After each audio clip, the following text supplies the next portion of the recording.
status, an influx of arrests by ICE in downtown, but in reality, it is questionable whether or not the recent detentions anywhere have indeed to do with a particular sanctuary or non-sanctuary status of counties or cities. For us, here, to assume that federal officers will target or retaliate against this community because our actions raise red alerts or can be considered too radical, because we want to establish more of our own protections, or because we are refusing to open up the possibility of more ICE or CBP presence in town, is, in my opinion, to give too much credence to sanctuary status policy.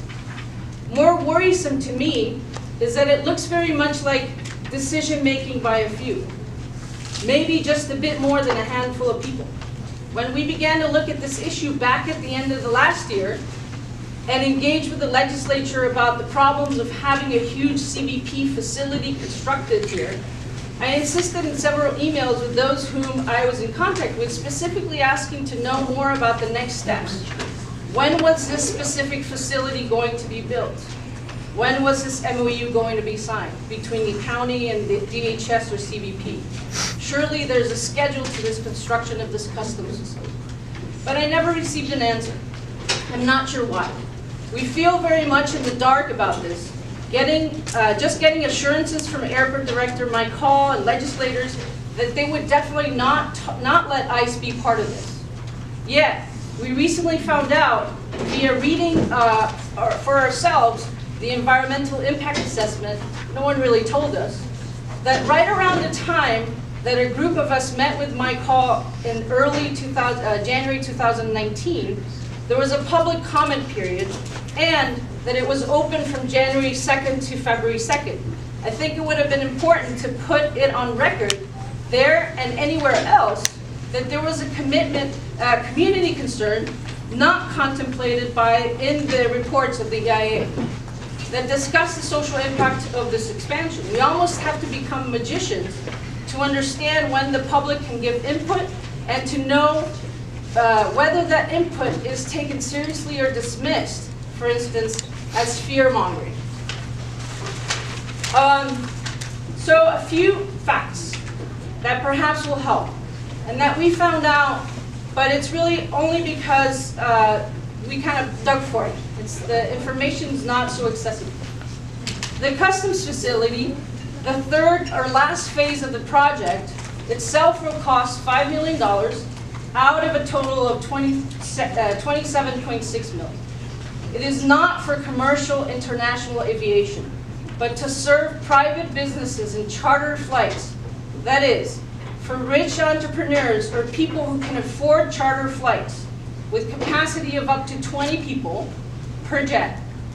The legislator tells us that, that students from China and other Asian countries are already seeing that they can charter a flight at less cost than individually paying for the first-class commercial flights. So yeah, there are people, rich entrepreneurs, rich institutions, who will and can pay the high price of charter flights. That's one. Just kind of like to give you information. Two, the federal customs inspector paid for by the county, it's a substantial salary, is assigned there to do the customs clearance for cargo and agricultural products. And the big facility is to have secure space for this.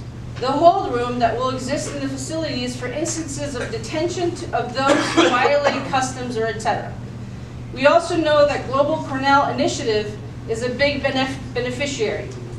We were told recently that, quote, this will expand their opportunities, but they will pay nothing for this added bonus provided by the county, just like other big institutions, big businesses will not pay.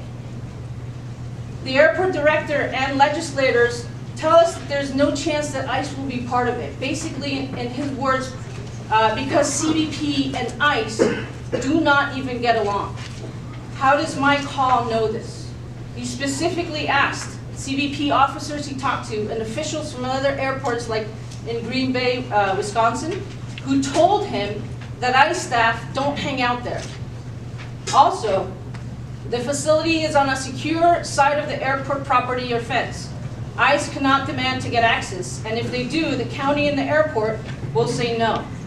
They say that the MOU is cancelable by either party within 90 days of the request to terminate. And that this gives us, the community, I suppose, an unusual degree of control, because his recommendation to the legislature would be to shut it down, because if ICE is asking for a presence. The thing is that this research, these positions, are completely in disagreement with what is happening throughout the country. CBP has been called one of the most out-of-control enforcement agencies. The notion that they, or we, would know when or if an immigration arrest is being made or what is happening is just not believable. Collaborations, partnerships between these immigration enforcement agencies happen frequently. On the issue of customs and arrests, there was a recent case in Portland, Oregon. A woman went to pick up her 22-year-old Spanish friend who was deemed to have a wrong visa. The woman was detained at customs.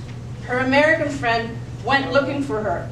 She was told by customs that they don't share information with the airport. By the way, probably no customs facility will do that, not just in Oregon. The American woman eventually got help from the ACLU and found out that her friend was sent to a holding facility, a prison, the Northern Oregon Regional Correction Facility, for 38 hours before being deported for having the wrong visa. In this case, and I argue likely in many other cases, the gateway to the world provided by the airport proved to be a place where rights were curtailed. One can only imagine what would happen to those whose violations are deemed much greater than having a wrong visa. What we ask is to not go forward with the airport expansion, at least until we have a very good and transparent idea of the impact. That we do not go through with phase 3 at all. We call for a moratorium because we feel that there has not been good faith in going forward. There have been missteps, and we feel that the moratorium may give us tools of accountability. The MOU between CBP and DHS and the county does not do enough to limit the possible enforcement actions. It gives officers an unfettered discretion, and it leaves open the possibility for data sharing. Some of you may know that this has been a significant problem. This issue of data sharing, mandated in a memorandum of agreement signed last year between the ORR, the Office of Refugee Resettlements, ICE, and CBP in the case of unaccompanied immigrant children.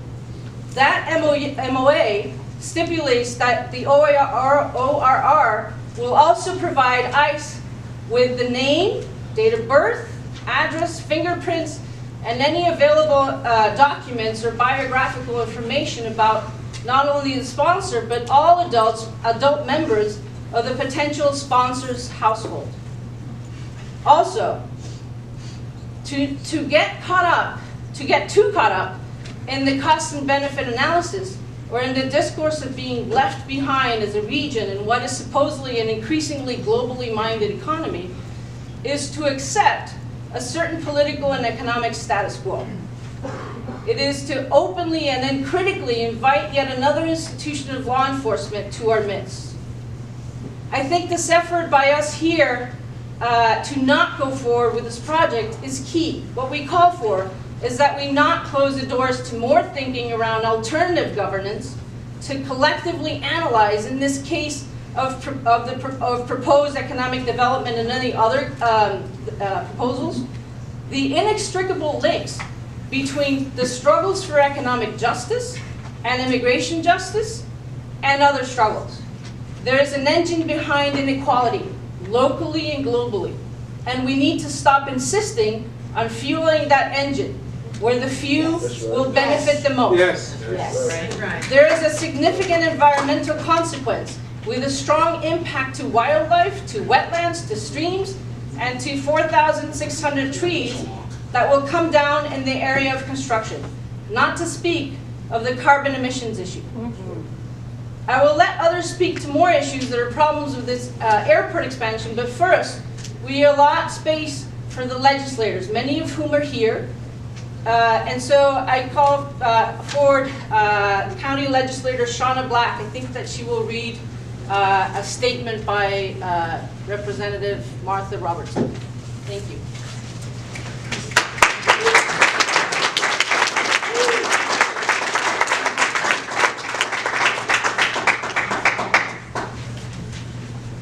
Good evening. Thank you for coming tonight. My name is Shauna Black. I'm Vice Chair of the Tompkins County Legislature. I want to read a summary from Martha Robertson, who cannot join us this evening, to members of the Tompkins County Immigrant Rights Coalition and other members of the community. From Martha Robertson, Chair, Tompkins County Legislature, March 21st, 2019. I'm sending this message to you because I will be out of town Monday, March 25th, when we are having your meeting about the airport. I look forward to following up with you when I return. Tonight, I want to assure you that renovation and expansion of our airport will greatly benefit our community without endangering local residents, including immigrants. Knowing my legislative colleagues and the county staff who are working on this project, I'm confident none of us would support a project that would put people at risk. What are some of the values that guide us in making the decision to move forward with the airport project? No human is illegal.